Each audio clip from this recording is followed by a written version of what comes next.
Hi. It's blurry. We're going to move closer and then become less blurry. It's like magic. Hey, how's it going? I kind of am at this point just sort of diving on here because I feel as though it might be helpful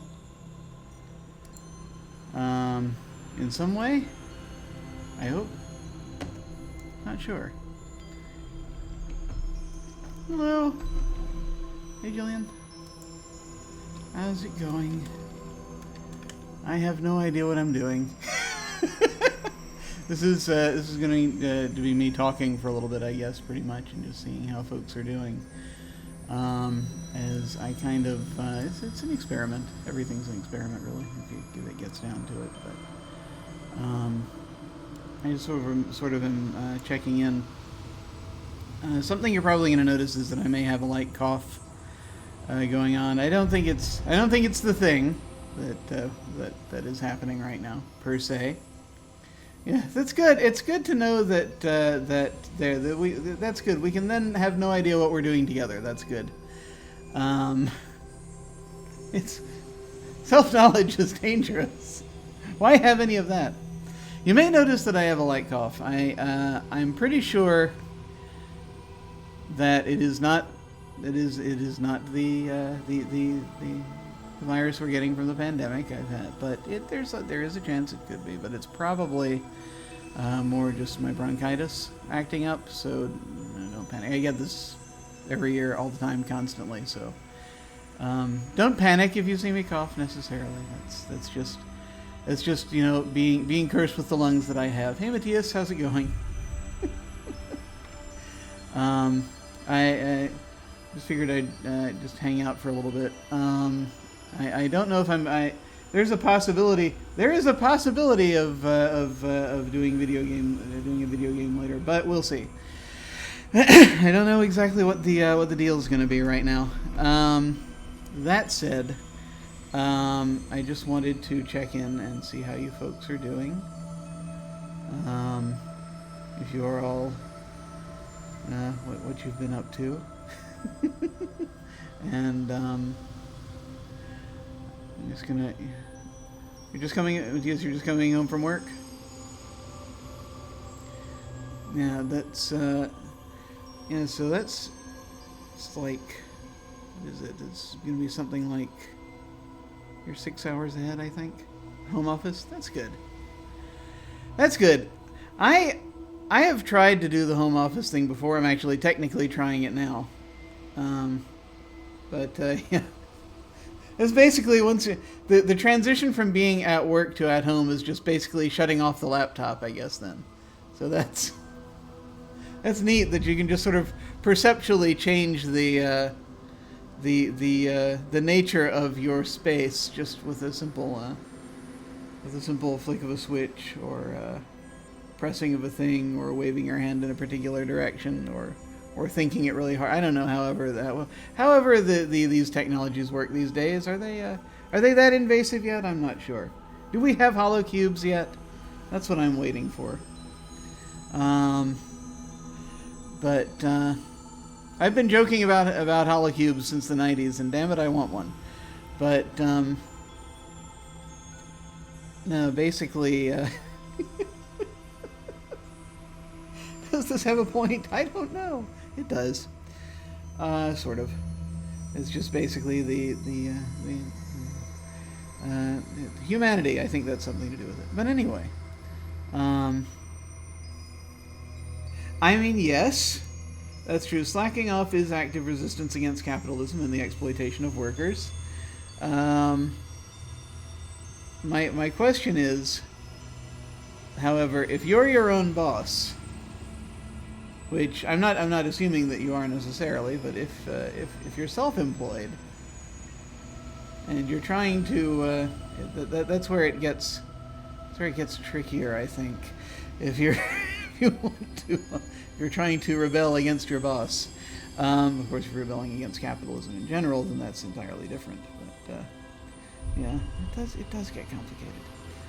Hi, Alyssa. Hi. Alyssa ran a wonderful session last night of our Dark Matter campaign. Ghosts of Saltma. We had a guest. We had Trooper SJP on, and it was delightful. It was a lot of fun. It was basically playing they were playing a very one of those characters that fall into the Precious Cinnamon Roll category, I think, probably. And we knew immediately we had to protect them because they had been sent out on a mission all by themselves. They were a red shirt sent out on a mission, and we discovered them. We were like, oh God, why did they do that? My character got very upset because it was very much like this is horribly irresponsible of their crew, and I've seen enough people do that to their new recruits that I don't want to see that happen ever again. So he's upset about that. My character is, but I was. Well, yeah, we did do a lot of talking. There was much. There was much chatting, but you had the wrangling aspect down, and I appreciate that.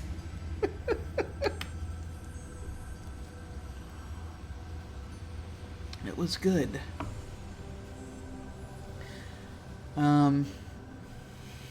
Yeah, I mean it's basically. I always feel that it's a success if you, as the GM, can just sort of lean back and not have to worry about what's happening, and just kind of let the players do their thing.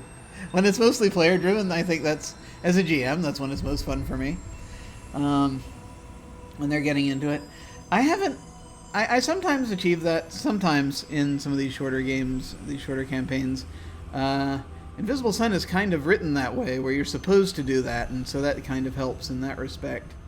But at the same time, there's a lot I have to kind of throw in there.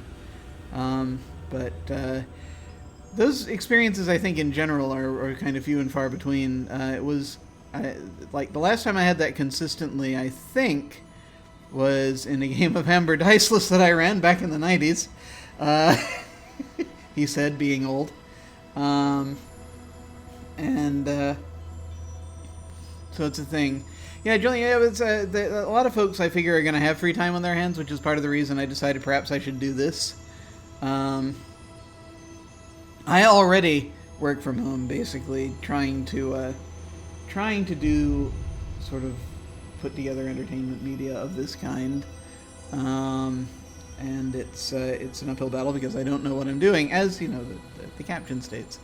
So it's a lot of figuring out crap. And I have ADHD, so the productivity is not exactly where anyone sane would like it to be, but it's a thing.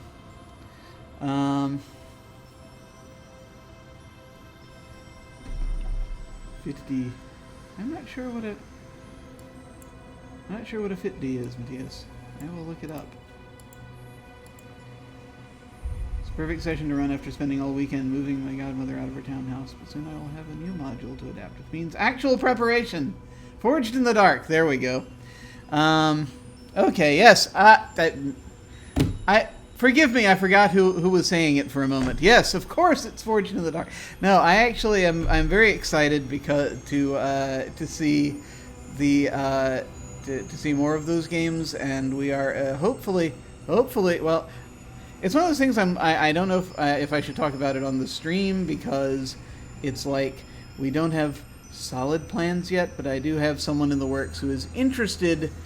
I have some people in the works who are looking toward at some point soon trying to do some. I think we're going to do Band of Blades at some point if the planets align well, and we discover that this is a thing that we like doing. So we're in talks. It's in the works, and time will tell. But it's not going to happen immediately. It'll be a little while. But who knows with what's happened recently? Perhaps there will be a slight acceleration of pace. We don't know. You know what I should be doing is actually also, among the many productivity things I should be doing is I should be setting up sign-ups for Monster of the Week, which I'm going to be running next month. I will do that hopefully today. I will set up the sign-ups today, but we'll see what happened. Hey, Ozzy. No, nothing exciting is happening. This is just me talking. I decided to do this thing where I am just going to talk to people for a little bit and see what happens. Because I figure that a lot of folks are kind of perhaps either in need of distraction right now, or otherwise just hanging out at home. And so I thought perhaps I'd do this and just sort of interact a bit. Yes. I understand, and that's me every day, basically. Falling asleep at the desk. Alyssa was talking about game prep. It is a thing that I generally am loath to do, especially these days with the sheer number of things that I do. But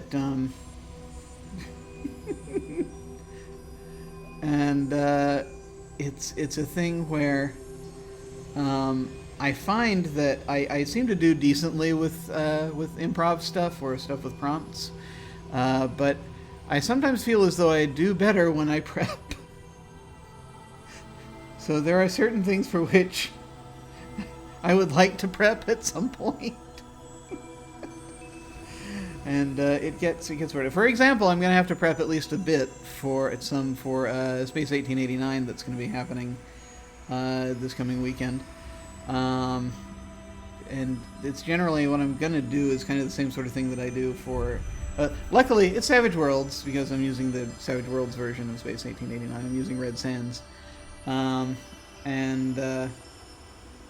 I do that, when I prep for that, when I prepped for the last thing that I ran in Savage Worlds, which was 50 Fathoms, it was just something where going in, I have a handle on the system, but I don't have as much a handle on that particular world as I would like.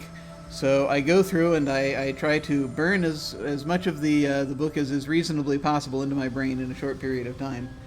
And then I kind of see where the handles are in the setting and try to figure out, okay, what would be a cool thing, since it's a one-shot, right?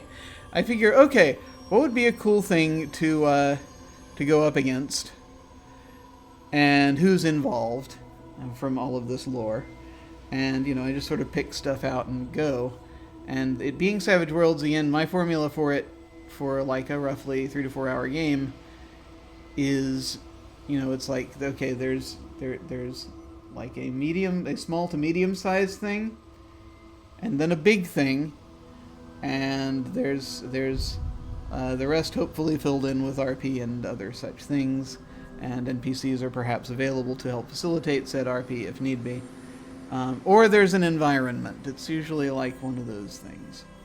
And so it's like I've got kind of that model in my head, and I can just apply what I see in front of me to that model. And thankfully with Savage Worlds, it's adaptable enough that, or rather, I can slap a lot of different coats of paint on things, I'll put it that way, that it works out for me. Or at least has so far, he says, knocking upon the wood of his desk. So yeah, we'll see how it goes. It's like prep isn't prep. I definitely rely on heavy amounts of daydreaming and rough prompts and ideas that come out, and that primes my brain to improv. Yeah, totally.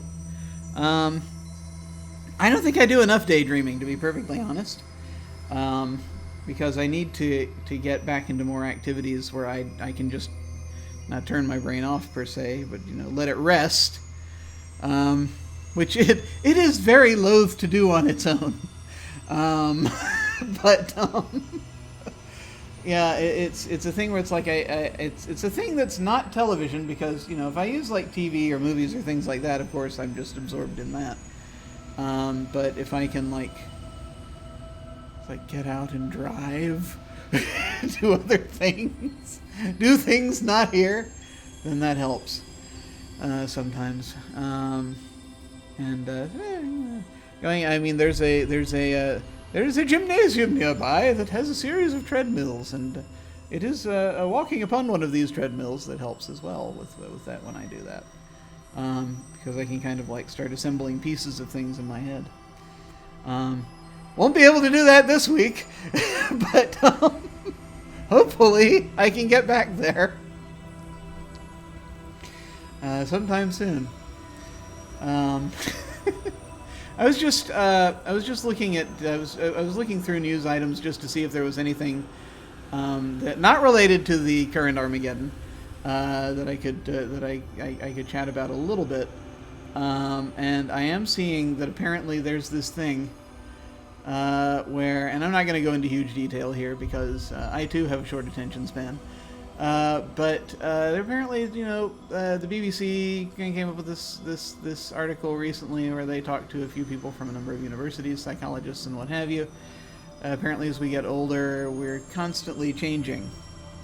And we know our personality doesn't necessarily fix around the age of 30 as we kind of thought it did, apparently. It goes into a number of details. Signed up for Red Sands, excellent. Very cool, very cool. I'm looking forward to that. I have to start cramming more of it into my brain today. But I should probably, as I say these things, I should write them down. You know this thing where it's like, you write things down so that you'll remember to do them later? Or at least I have that. I have lists. And I'm going to actually make a little list here now as I'm speaking so that I can actually have this thing happen. So, Monster of the Week recruitment and Red Sands prep. There we go. It's like magic. Except that somehow I can't write letters properly anymore, but there it is. Yeah, apparently notes do stuff. I was never really truly deeply familiar. Who knew? Who knew? Yeah, handwritten notes. I was never great at handwriting. People were always I've had this problem. So, I can only do calligraphy if I concentrate real hard. And, it's like, I can draw nicely if I am very, very incredibly focused on what's on the page. But, otherwise, it's just crazy. It's just crazy talk. Let me see if I can show you this thing I was looking at, to an extent, because I prepared a little bit. Not very much. But, yeah, the thing that I found interesting here was they start off with Ronald Reagan, so of course I'm like, oh god. Since I grew up, I was a young fellow when that person was in office.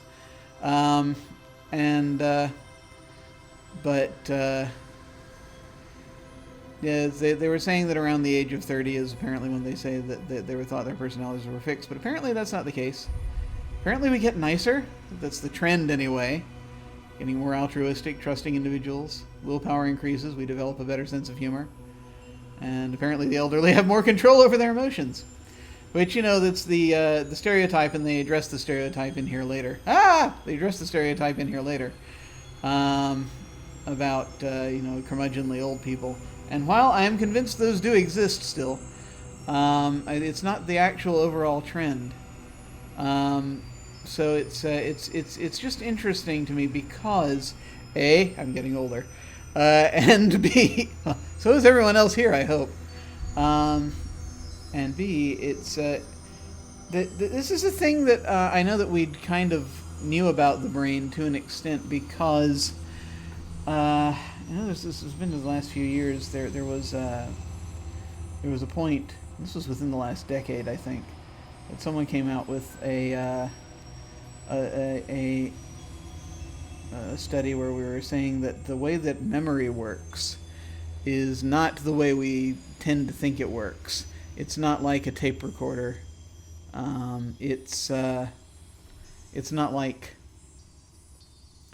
it's not like a video camera where you're going back and you're reviewing the footage, and some of the footage is degraded.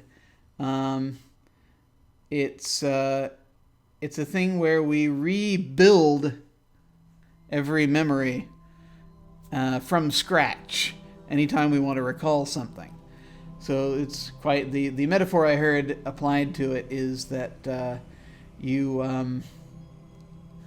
it's like if you say you are a movie producer, you reshoot the entire movie every time you want to show it. Basically, you're recasting and reshooting it. So it's constantly in motion, and that's, to me, actually makes a lot of sense because it explains how dreams work to a great extent. Because if you notice you're in a dream, everything is constantly changing. At least that's the way it is for me. And that's why they talk about that test with dreams where you look away and then you look back to see if something has changed.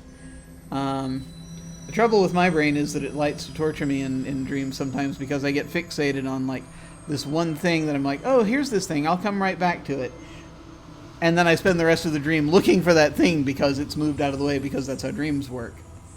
And so the spiraling frustration of trying to find your way back to a location you're not going to find your way back to, or finding a passage written somewhere that you're not going to find your way back to. It's a pain in the arse. But memory is messed up. That is actually one of the reasons, but I'm fascinated by it, and that's actually one of the reasons I've had some things on this channel about memory, and it's why we're doing a Las Vegas right now. Because that centers around stuff on memory, so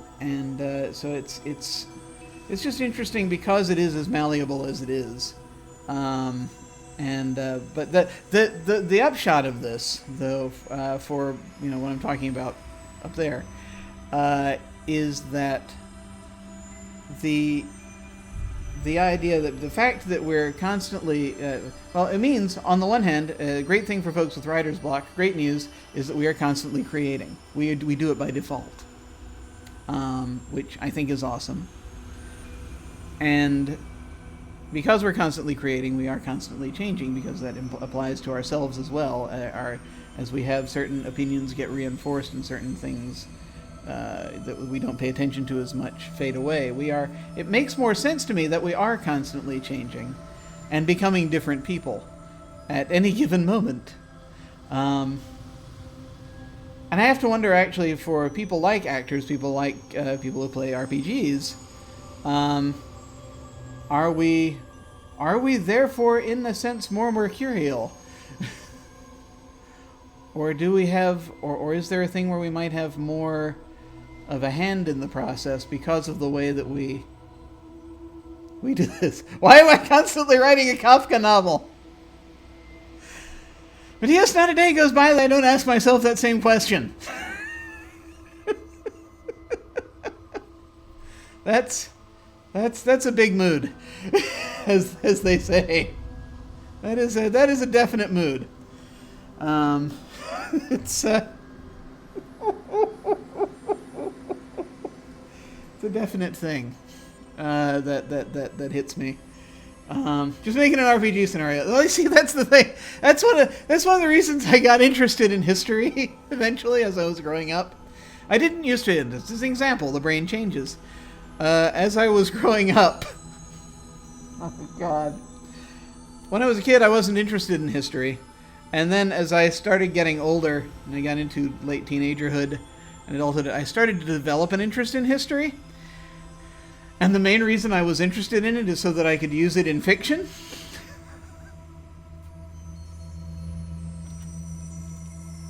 And ultimately, of course, also then in RPGs. Why am I dreaming of doing a presentation in a class I'm not even a part of? It's a thing. I'm not sure. There are folks who would say that means something. They're basically concerned about presenting something. But it's a thing. What happens? What happens a lot. We were talking a little bit about RPG resources. I'll go ahead and bring this up. I figured I'd start like grabbing books and stuff. Because That is the thing. Now they said people, dreaming that you're naked apparently is also a thing. That means something. It's actually an interesting. Well, you've sent me off on a tangent now, and I have to address it real quick. No, but no, that I mean, apparently that's also it's a vulnerability thing, apparently. But there's also other stuff about people. It's fairly common to dream about being naked. But then also that's one of the interesting things why part of I think what adds the surreal quality to games like Las Vegas that we do on Tuesday afternoons, because that said the characters start naked. They claw their way up out of these shallow graves in the desert, and they're naked and they remember nothing about themselves. And it's the game is a process of them. Then they have flashbacks during which they recover bits of their memories. History is subjective. I always found most history boring, yet events matter for us to determine if it should repeat or not. It was an interesting thing just to me, in that, history was kind of boring to me for a long time, and then I was like, what are the motivations of these people realistically, and what is actually going on, and how can I apply this in a game? What balloon animals can I make out of this history? Which is really where I get excited about it. But speaking of RPG resources and history, so this is a book, The Reckoning, by Charles Nicholl, that was recommended at one time by Kenneth Haidt, who's a game designer. He's one half of the Ken and Robin Talk About Stuff podcast, and basically, it's also done a ton of game design work. Some of it recently a little bit more controversial, but we'll not get into that.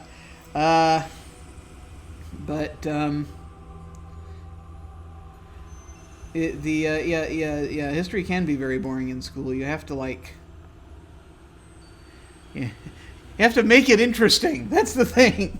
If you're just going to get people memorize, well, the whole way school is set up is nuts in many ways, because, or at least it was. Okay, disclaimer here: I'm old, so it's been a while since I have been to school, at least to grade school, K through 12.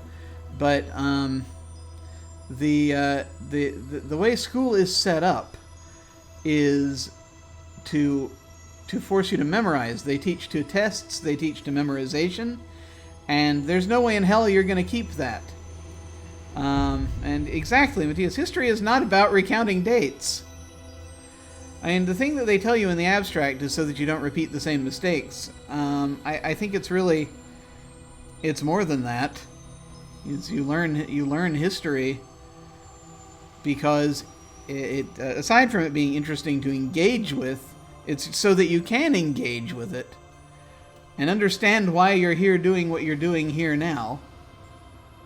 And it's the way that most school subjects have traditionally been taught. Really, not good. And that's the thing. The school they just kind of they take the shotgun approach totally at schools to try to help you figure out what you want, and it doesn't work out terribly well. And that actually even continued into college. That's why I ended up as a theater major, and I had an awesome time and some of the best years of my life doing theater in the 90s afterward, but for no money. But for no money, that's the thing. At the end of the day, in that theater company, which I love everyone in that theater company. It was awesome. It was, again, one of the best times of my life. And but the thing is, it's not a thing where one can make a living at all. And we couldn't keep doing it for a few reasons, but that was one of them. This book is about, it says, the murder of Christopher Marlowe. Now, the reason why this is interesting is because the deeper you get into it, you realize that it is a primer on on how spies worked in the Elizabethan era.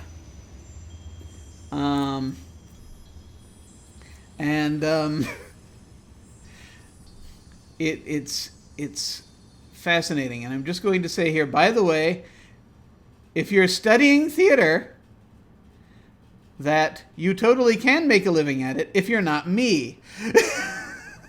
Basically. I apparently didn't have the brain chemistry to do it right, or the information to do it right. There are people making a living doing it. So I'm, if it's a thing you do well, for God's sake, keep doing it. But it was just that for us, we just didn't have business acumen. We couldn't turn it into a thing where we could keep doing it sustainably. I didn't do what a lot of my friends did, which is what I should have done probably, which is to go to like New York or California, and start trying to get on the main film theater circuits. I thought I would do that in Atlanta. That didn't work out, but that leads to a dark conversation that I shall not get into right now. Maybe sometime later. I have read a portion of this book up to a certain point, and then I got distracted, and then it became harder to read things. Apparently the bookmark is still in here. So I've read up to it this far, and I'm hoping against hope that I have the ability to return to it, because it was getting interesting.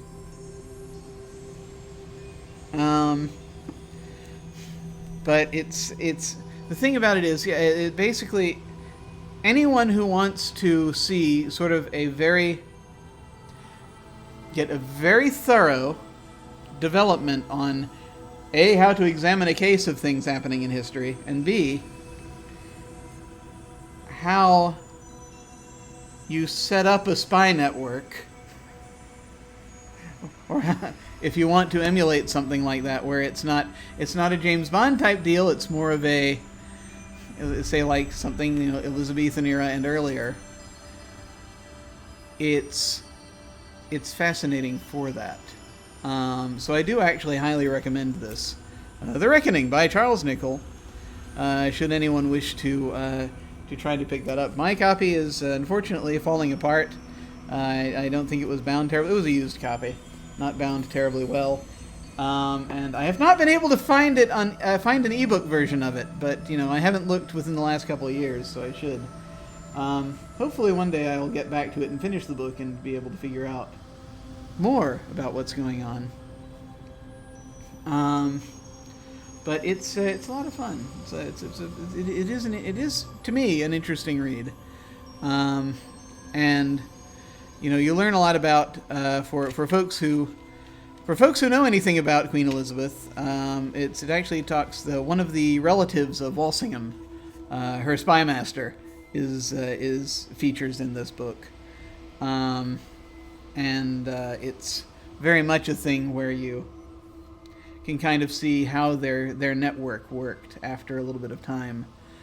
And it's really, the short bit, spoilers for the Elizabethan era, back in those times, you just found people. It's people you knew. You would find people who are in certain walks of life, and you recruit them to help you find stuff out. That's it, basically. That's apparently how. It's not a thing where you go and you train at a spy agency. It's totally as would be more the case now. It's very much just like it's very small.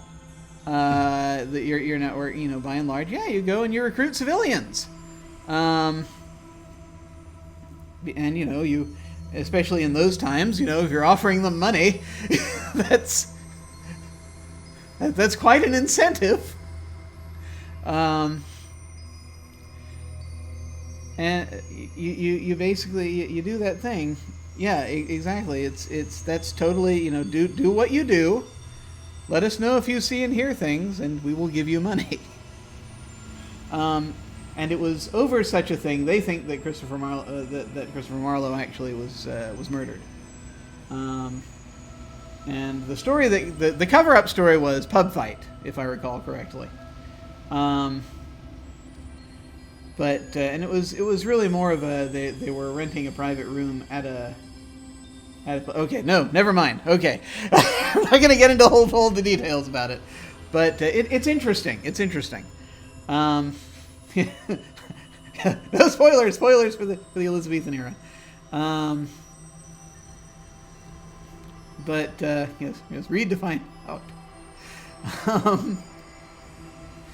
But it's something I think it is helpful as, and Hype called it a kind of the best gaming supplement that is not a gaming supplement. Basically, gaming supplement that isn't a gaming book because, and again, of course, because they're doing a lot of gumshoe, that kind of thing. It becomes that sort of thing. Have you read the Shard Lake series by C.J. Sansom? I have not. I am not familiar with that. To the Googles!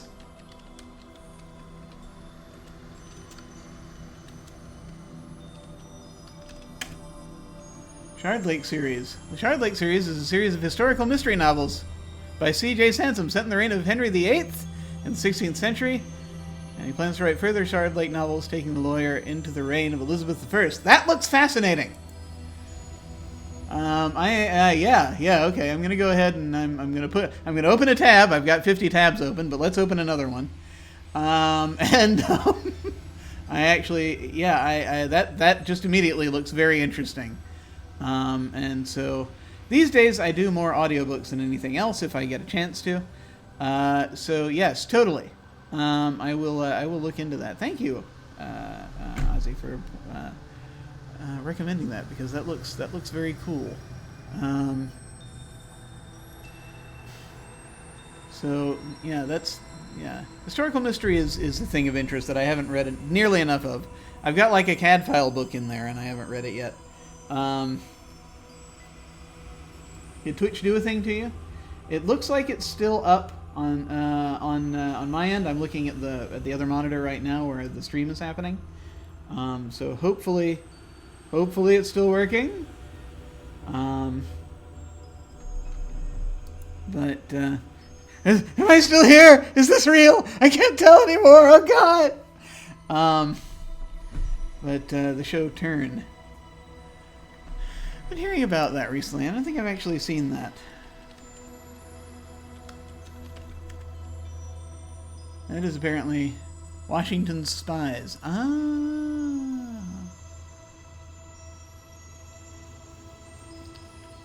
This apparently thing where they okay. They had one set in the 1960s, and then they do a thing about Washington's Spies. Yeah. And they go further back. That looks cool. Okay, yeah, I think I know. I think I've seen what you're talking about. I've seen the ads for it. That might be a thing to check out at some point too. Cool, awesome. But it is a very cool thing. I have a couple other books over here. Because of course I do.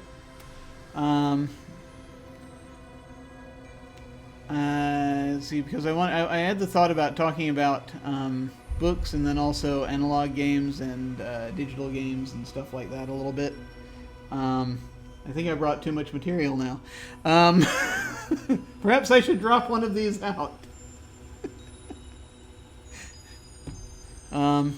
Maybe I should not read you any of these folk tales. I'll leave that maybe for next time. But there is a thing that so there was a Kickstarter. There's too much stuff. So there's a Kickstarter that I backed a while back for Parsley Games, and because of my this is nice the way that the book, because it's green. This is green, but of course it's showing up as the background. But this is folk tales. I might read you a folk tale. I might read you a folk tale in a little bit. But the idea being that you ever play those games by Infocom, or those text adventure games? This is a map of one of the areas, and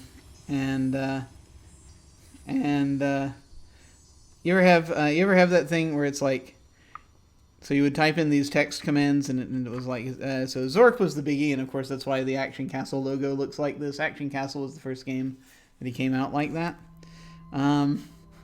Apparently people are demanding story time. Okay, I'll be quick here. This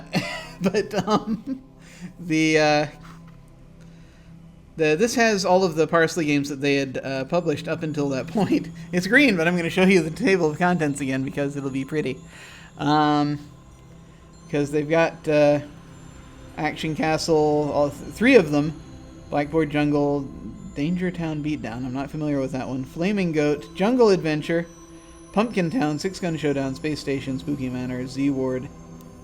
There's also a game called Index in here, apparently. No, it's set up like those old Infocom games, those old text adventure games. Yeah, Sorensen puts out some cool stuff. I kind of see now. I'm just being belligerent here because again, I want to see what it looks like with the green screen. It's pretty. Okay,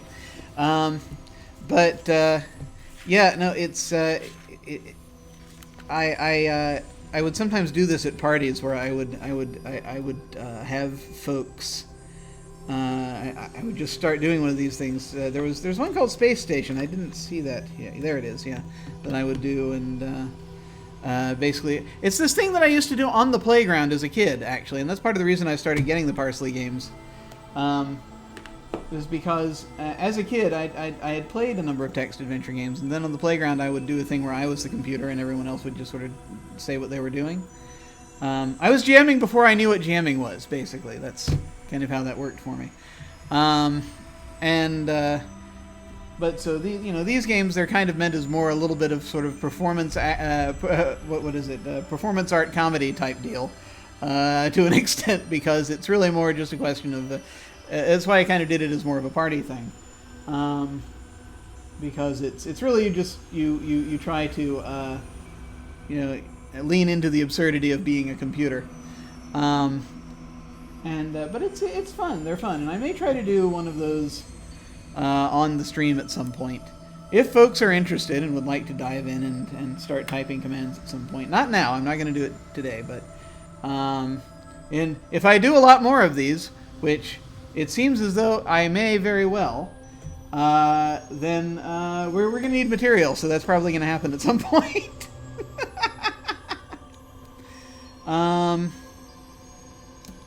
But it was a fun little thing. So you say, who wants to LARP? Funny thing.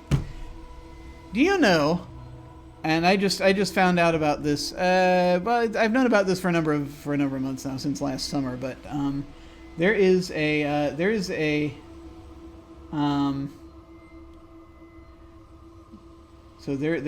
stream. There is a channel on Twitch that actually shows LARPs. They have a couple of camera people. They're out in California, where most of the camera people are. They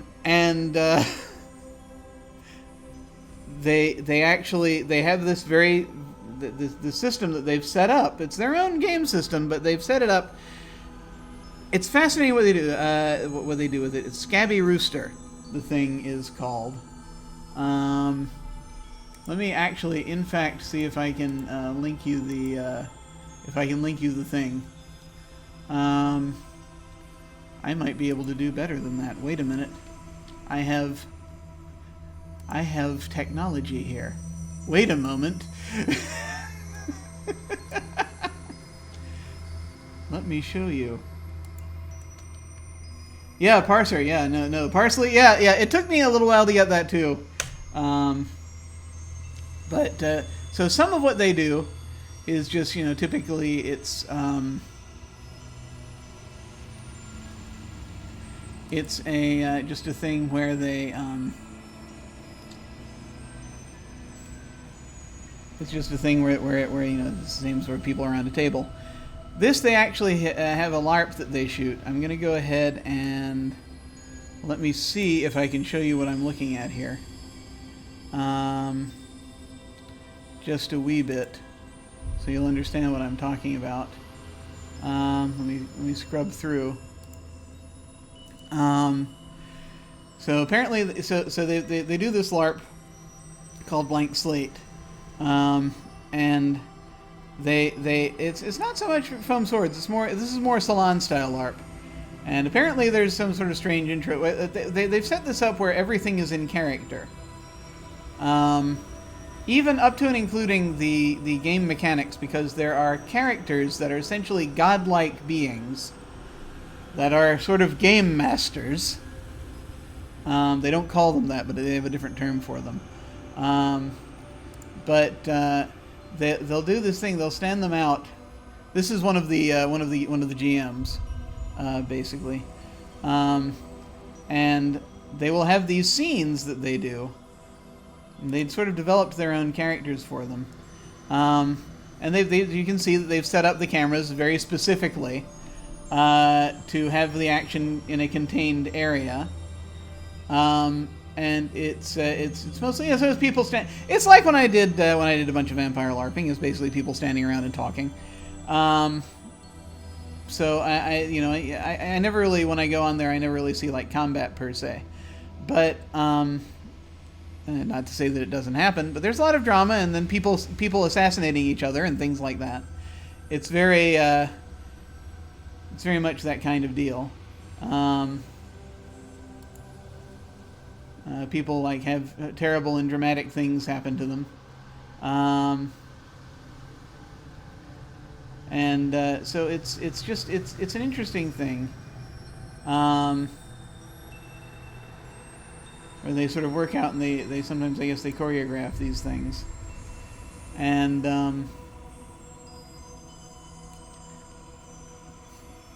so it's just, I think it's just very cool that someone has figured out a way to stream LARPs, basically, because as chaotic as LARP, I mean, and it's the thing, you think about it, shouldn't be that that difficult to do, but this is not a simple thing. This is not a simple thing because you got to set it up. So to actually arrange it so that it's for streaming, this is the first time I've ever seen that happen. I found out about this from I was on a panel at Con Carolinas with someone who had been in this LARP and who is one of their mods, and that it's well, a lot of overhead, you say. Well, that's the thing. There are people in sort of out in California. They turn this into businesses. That's kind of, I think it's the same sort of business model that you have for channels like, oh God, I can't remember what it's called. Hey Jess, how's it going? I'm just sitting here. I have lost my mind. I'm just sitting here chatting. That's basically what I've decided to start doing to see how it goes. As I feel as though it might be a good idea to, yeah, your mind's only getting in the way, man. It's holding you back.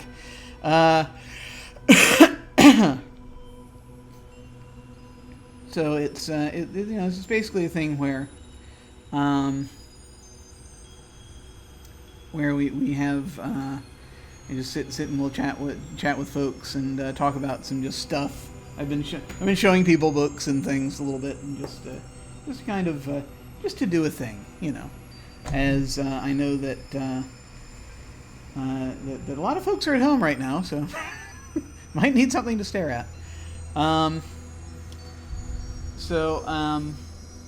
Yeah, but basically we were talking about this LARP, these LARPs that take place on the Scabby Rooster channel, and it's interesting to me, just like I said, because this is the first time I've seen a LARP set up this way specifically for streaming, and so it's kind of cool. I think so there are channels that do, and I think most of them that I've seen where you have the people actually physically around the table and multiple cameras set up. Most of those I've noted seem to be in California. There are a number that are not. There are plenty that are not. And yeah, Critical Role is like the is the biggie, but there are also folks who just sort of work off of, who are also sort of, they're working off Patreon and other such things where but they're, in their spare time, they're entertainment news spare time. For their day jobs, they're entertainment news people, who will do, do videos on YouTube. And then sometimes, some nights they're playing 10 Candles on some of these other channels that are not currently streaming right this moment, so I can't remember their names. I should know their names, but I cannot remember them. But it was very interesting to see. Hyper RPG, yeah, I think Hyper RPG might be one of them. And there's Saving Throw possibly is another one, maybe, if I'm remembering that correctly. But yeah, basically it's that kind of deal.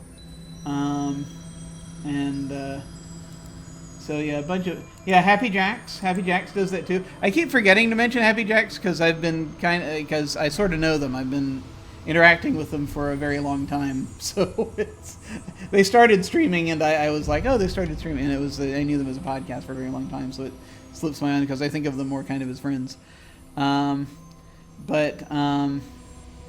Yeah. So essentially, it's that, you see a lot of those out there because you have, again, because that's where most of the camera people are. That's where you have people set up to do entertainment media, and where, yeah, Tomes, don't you? Yeah, no, Tomes is cool. I've not actually interacted with Tomes a lot. I've interacted with him a little bit, but most of my interactions online have been with like Stu and Stork and Kimmy, and again, sort of goes back to various things. Yeah, basically, yeah. Folks that have Happy Jacks actually does use webcams, but they're the same kind that I have. But they have them set up in more, because they're out there and they're a little bit, they know a little bit more about it. But yeah. So it's that kind of deal where they have professional setups, they have actual camera people and things like that, so they can try to set things up like this. But none I've seen have been quite as ambitious as this. This channel also does the thing where it's, the thing where you see the people around the table. But it is interesting. I'm not sure how I got off on this rant, but it was something to do with how did we get here? I don't know how we got here. We were talking about history. There are even full crews of historical LARPers reenactment. Yeah. Oh yeah, that's right. We were talking about this becoming a LARP, basically. Parsley Games becoming a LARP. Because it's like, okay, who wants to LARP? So yeah, I might start doing Parsley Games over this at some point. Was kind of the upshot of that. Anyway, let's see. So let's enough of that folderol. But let's see here. So I could talk a little bit about video games if folks want. I think I'm actually going to save that for next time. Because I think I've held off on this long enough for anyone who's been holding off and wanting this. So I have this book of folk tales of the British Isles.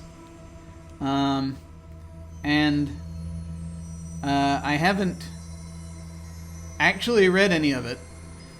I didn't realize I had this until after the mini-campaign of Alas for the Awful Sea. I had forgotten that I have this. I like, when... Pendragon? What the hell? How did we get to Pendragon? Actually, Eric Vulgaris has been running Pendragon on his channel for a while. He's usually one-on-one or one-on-two. It's very interesting. But anyway, I have run Alas for the Awful Sea. It was last November, I think. It was so good. We had so much fun. The players were awesome. They dug deep into their characters. It was very sad and very tragic, and we ended up with a happy ending, which was also crazy awesome. And that was as a result of that was actually as a result of something Katie did for me.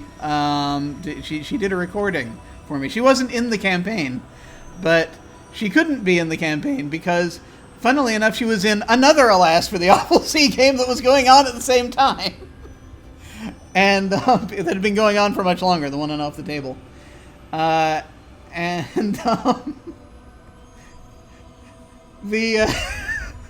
She basically, but it was like we sometimes when she's not in campaigns that I'm doing that she wants to get into, she'll sometimes say, just sort of show up and chat occasionally and be like, I put me in here somewhere. And so Speedy, who was playing a grumpy old man, the old sea dog in it, he decided his character's daughter's name was Katie.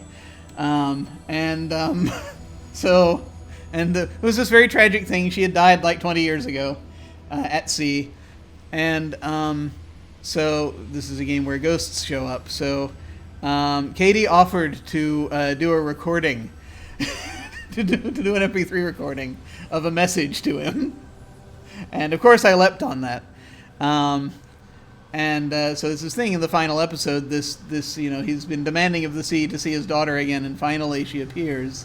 And then I played this recording. And it completely changed the path of the thing, because he was going to walk into the ocean. And it was great. It was really good.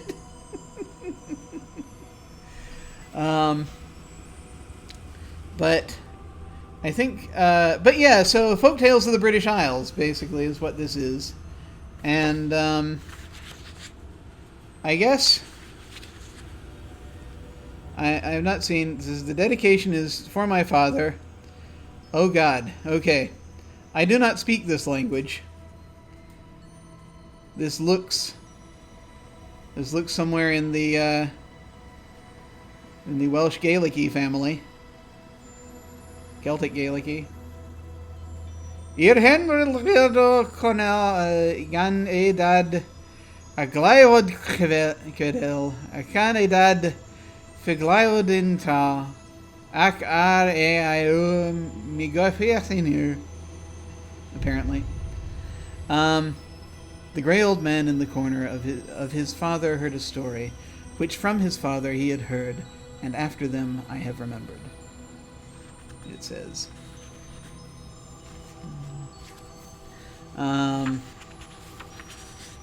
Would you like me to do one of these?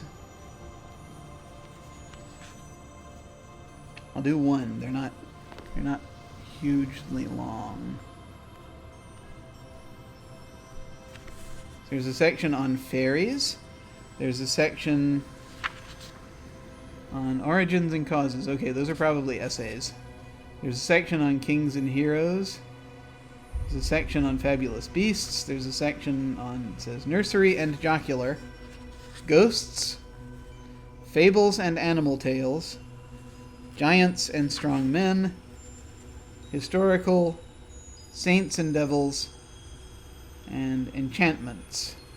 Enchantment. And then it says envoy. There's this end section.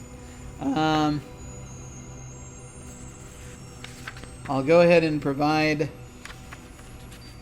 Anyone want to hear about any of these things? Fabulous beasts? Okay. I'm going to give the standard content... I'm going to give the slight content warning here, as I'm reading this blind, so I don't know exactly what's going to be in here. And also, this is a book from 1985, out of whatever translation it may be. So there may be problematic stuff in here. If there is, I will try to, if necessary, anyone feel free to type X's in the chat if need be, and I will route around whatever it is I'm doing. Beasts that are fabulous. There are 4 stories in here. The dragon of Wantley, the black dog of the wild forest, the spirit horse, the black bull of Norroway.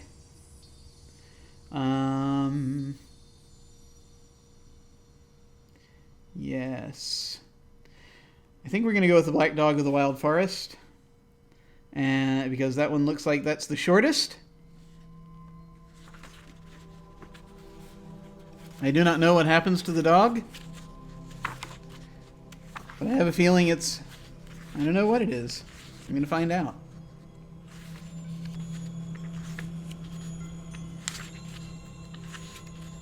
Tetley. I'm not familiar with that brand of... I know it's a brand of tea. Okay. This is the black dog of the wild forest. There's a picture that I don't know how to hold up to the camera.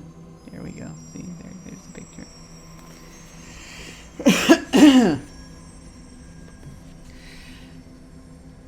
There was a king and queen in the north of Ireland, and they had one son. The son had to be devoured when he came of age. The son had to be devoured when he came of age by the black dog of the wild forest, and his father was very fond of his son. When he came close to the time when he had to be devoured, his father took him a shorter journey every day, and one day his father saddled his best horse as he had in his stable, and gave him as much money as he liked to take with him. He galloped away as hard as he ever could, till he got benighted. He rode some hundreds and hundreds of miles, and he could see a small little light a little distance off him, maybe 100 miles off him, to the best of his knowledge, in the dark. And he makes for this little light, and who was living there but an old witch? "Well, come in, my king's son," she said, "from the north of Ireland. I know you aren't very well." And so when he comes in, she puts him in the S-hole under the fire. He hadn't been in there but 20 minutes, but in comes the black dog of the wild forest, spitting fire yards away out of his mouth. The old lady and her little dog named Here All after him, but they beat him. I have no idea what that paragraph means. There's a hole in the fire. And her dog named Here All after him. They all come after him. "Now," she says, "my king's son, please to get up. You can have your tea now. We have beat him." So he gets up. He has his tea with her, and he gives a lot of money to the old lady, which says they've got a sister living from her 300 miles.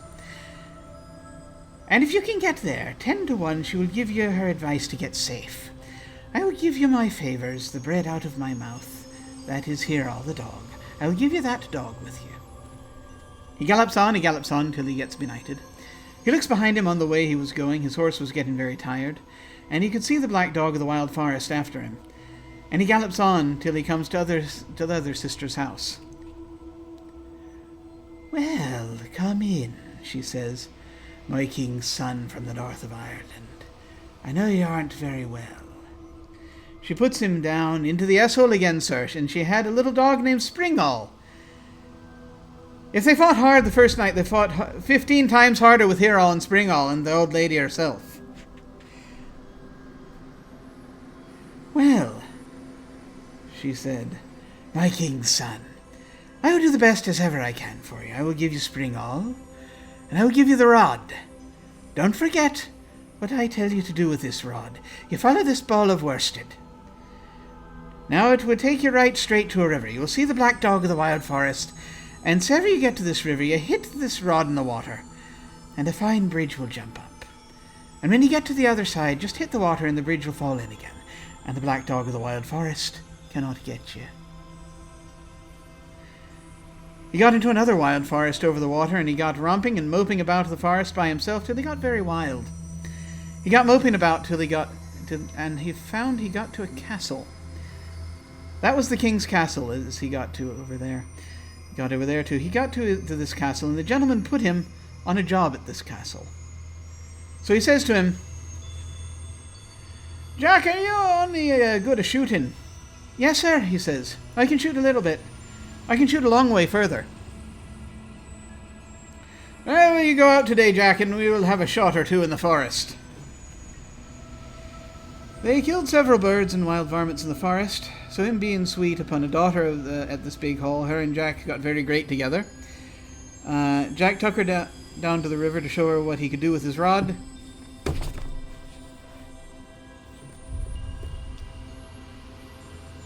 Everyone take a drink.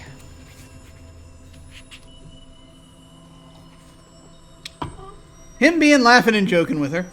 The king wanted a bridge made over the river, and he said there was no one as could do it. My dear, says Jack, I could do it, he says. With what? She says. With my rod.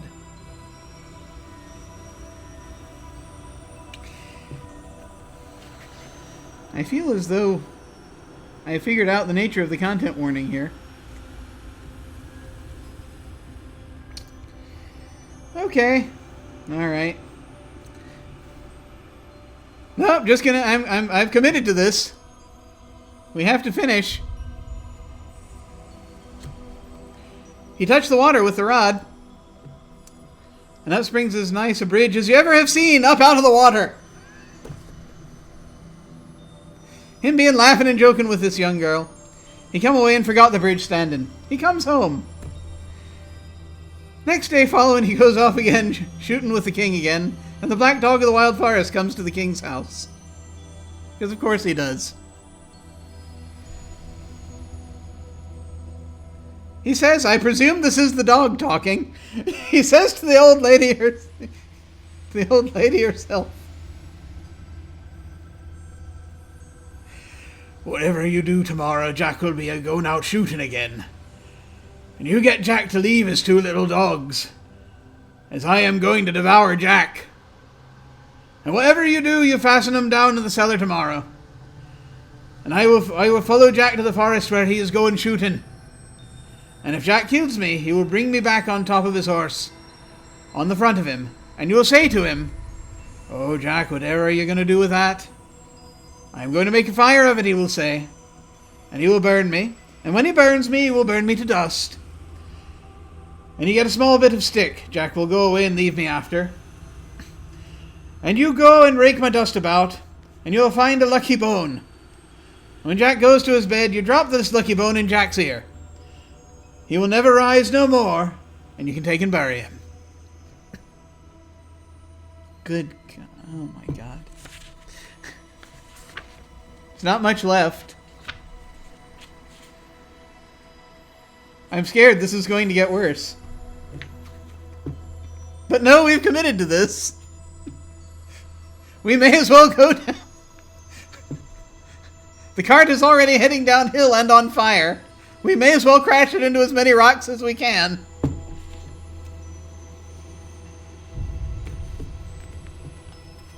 Now the old lady was against Jack a lot for being there, so the black dog of the wild forest told the old lady the way to kill Jack. See, here's the weird thing. It's like the dog goes in and it's like he talks to the king and then he's talking to an old lady, and I don't know what has happened. There's an old lady at the king's house, I guess. So see, is when Jack brings me back and burns me, you look in my dust, and you will find a lucky bone, you drop it, and when Jack goes to bed, drop it into his ear, and Jack will never rise from his bed no more. He'll be dead. Take Jack and bury him.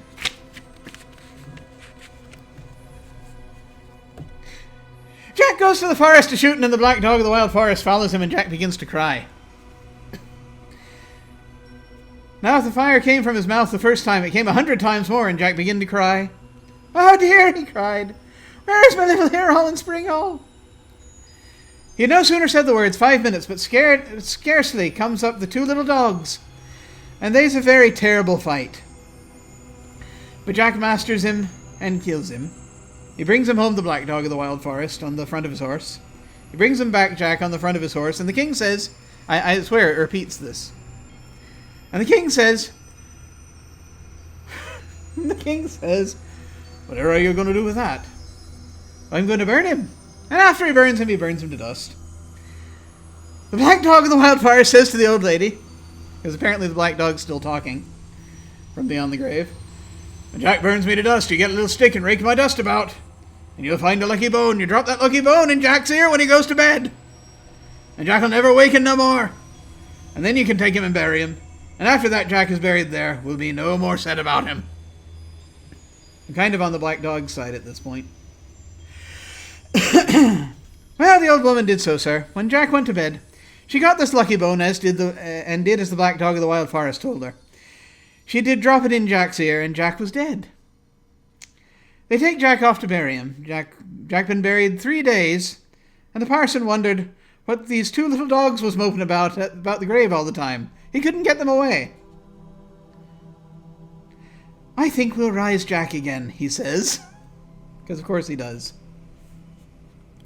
And so ever they rise him, off opened the lid of the coffin, and little Hero jumped to the side of his head, and he licked the lucky bone out of his ear. And Jack jumped up alive!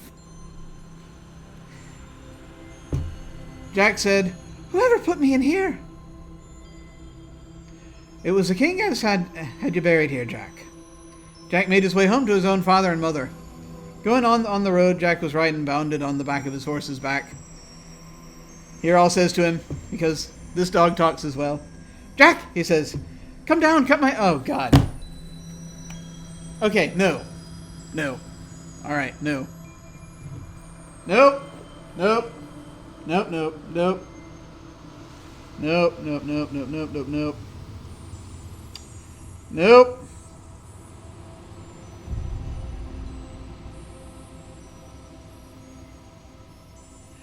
We're going to, yeah, no, no, no, no, no, no, no, no,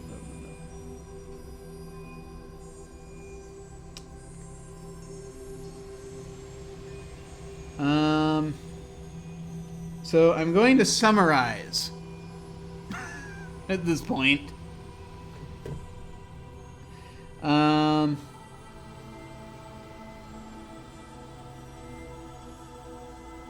Because, my God. Okay. So the dogs convince him to do away with them.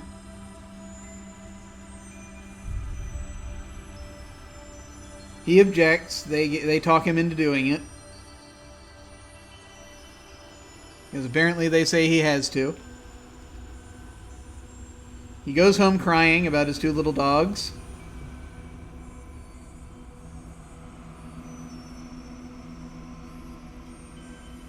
Then he sees 2 young ladies.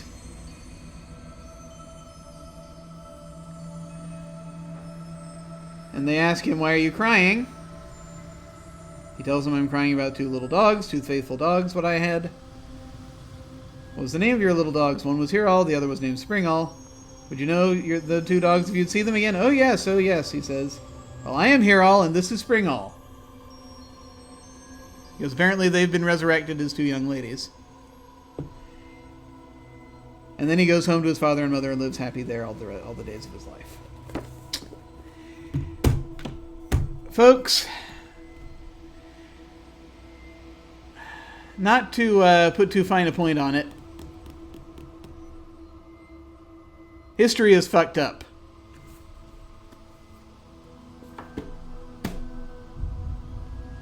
And I think that's going to be it. I don't think I'll be reading out of that book again. That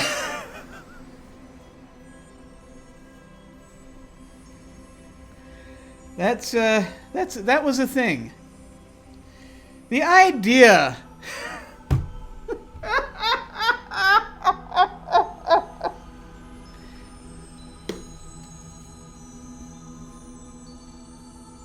Here, let's read this book over the internet. I refer you once again to the title of this stream. Yeah. So that's the yeah. So for the safety of everyone involved, we're not doing that again. Yeah.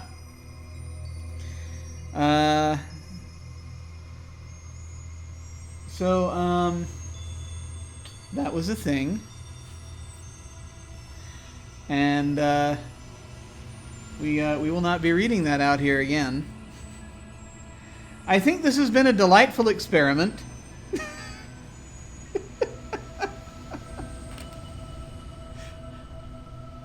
But I don't think. I don't think. Yeah, I don't think reading these things blind is necessarily the best idea, or indeed the most responsible idea. I did try to issue a content warning ahead of time, though. But it was apparently one of those folktales. These have not been. This is the kind of things that they did, the kind of things they talked about. A lot of things getting dismembered and coming back to life. It's very weird. It's very weird indeed. So I'm actually not going to close with that, because now that we've had that, I know not to do that. I am instead going to talk about a video game for just a moment. We're going to do a quick little plunge into my list of games I haven't played yet. I can do this either on GOG or on Steam. I have many on both. Is there a preference? The backlogs have intensified. No, that's Twitter. Don't go to Twitter. Twitter's a dangerous place. Wow, that was a thing. What kind of thing? I'm not sure. But it was definitely a thing. Let's go to GOG. Because I've got... So I have 93 games currently sitting in GOG. I have a bit of a problem. A lot of them are retro games because it's GOG that I haven't gotten back around to playing yet.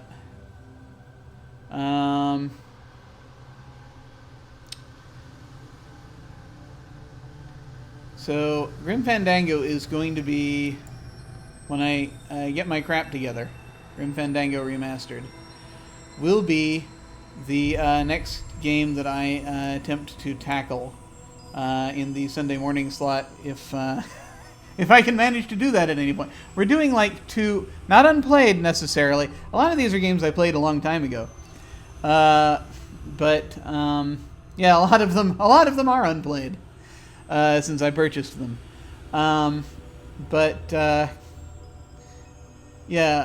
So Grim Fandango is going to be one that I'm going to try. I've never actually gotten to play before, and so that's the thing I'm going to try to start playing Sunday mornings. The Sunday mornings have been getting difficult because there are what do we call it? There are 2 streams. I have to do 2 streams on Sundays now.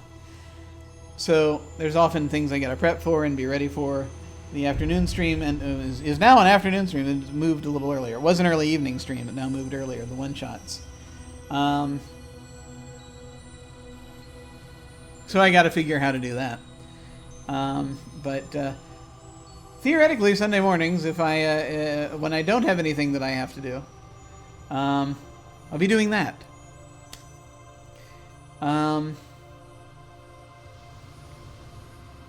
And that I think would be cool. Basically the premise is this is apparently in the world of the dead, and you're playing a detective in the world of the dead. Yeah, surprise cancellation filler. That's what a lot of video games are in for channels that do both tabletop RPGs and video games.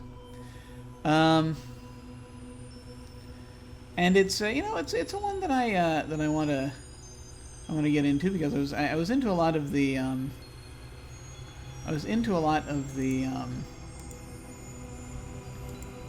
of these LucasArts games, Lucasfilm games.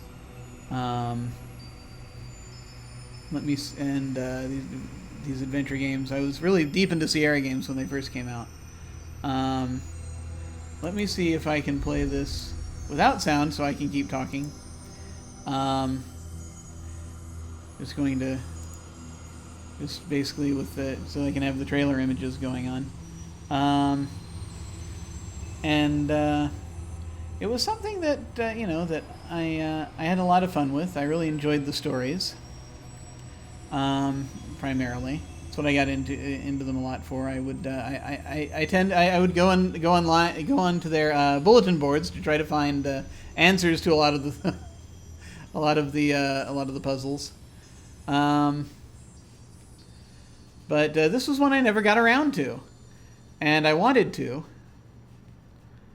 And this is it remastered, so I am curious sort of to see sort of how they've decided to advance things. And I think it's going to be fun. So we're going to take a look at that. You remember BBSs? You remember those days when we used to go online and we had to and that was what online was. It wasn't actually the internet per se. It was just directly hooking up to other people's servers.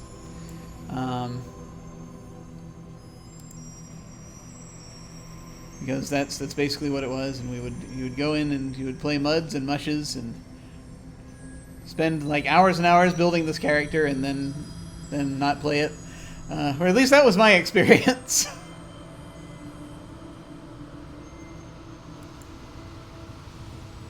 But that's basically what we're going to be doing relatively soon, I hope. One way or another. If I keep doing this during the day, I may just do this as a day thing. I don't know. So we'll have to figure it out. But I trust that we shall. So I want to thank you folks for hanging out. I think that I've been doing this for a while now.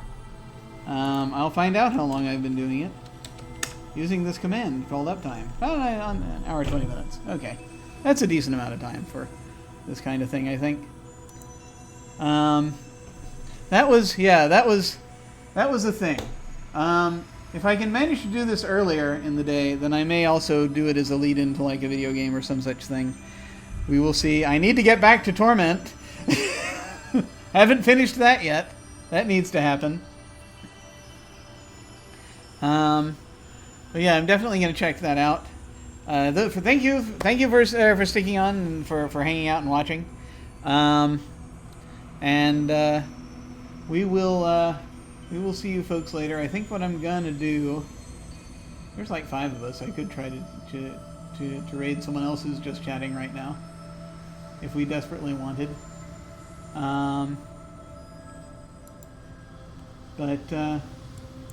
Yeah, Cypher of Tyr is streaming. What are they streaming? St. Patrick's Day. Is it St. Patrick's Day? Is that today?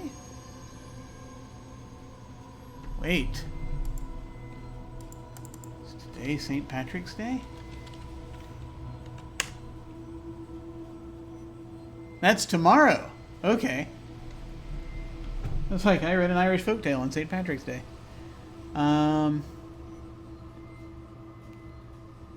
According to what it's saying here, Tuesday, March 17th, St. Patrick's Day, 2020. We'll see. We'll see. Tomorrow afternoon, we've got a Las Vegas happening, which will be fun. And Wednesday night, we've got Masks. Saturday morning, I'm playing more Frostpunk. Saturday night, we've got Invisible Sun. Sunday morning, maybe Grim Fandango, not sure. Sunday afternoon, Space 1889. Sunday night, Dark Matter. And then back around to Monday. So we'll see how this goes. I'm going to try to do more of these. And we shall dive over and sort of see what's going on. So I'm going to go ahead and when we'll I think I have an end card here. Do I? Yes, I do. I'm going to go to the end card and just go over and say hi to Cypher of Tyr. Feel free to hang on and say hi with me. Thank you very much for watching, folks. I appreciate it. And as always, take care. And I will see you all of a sudden.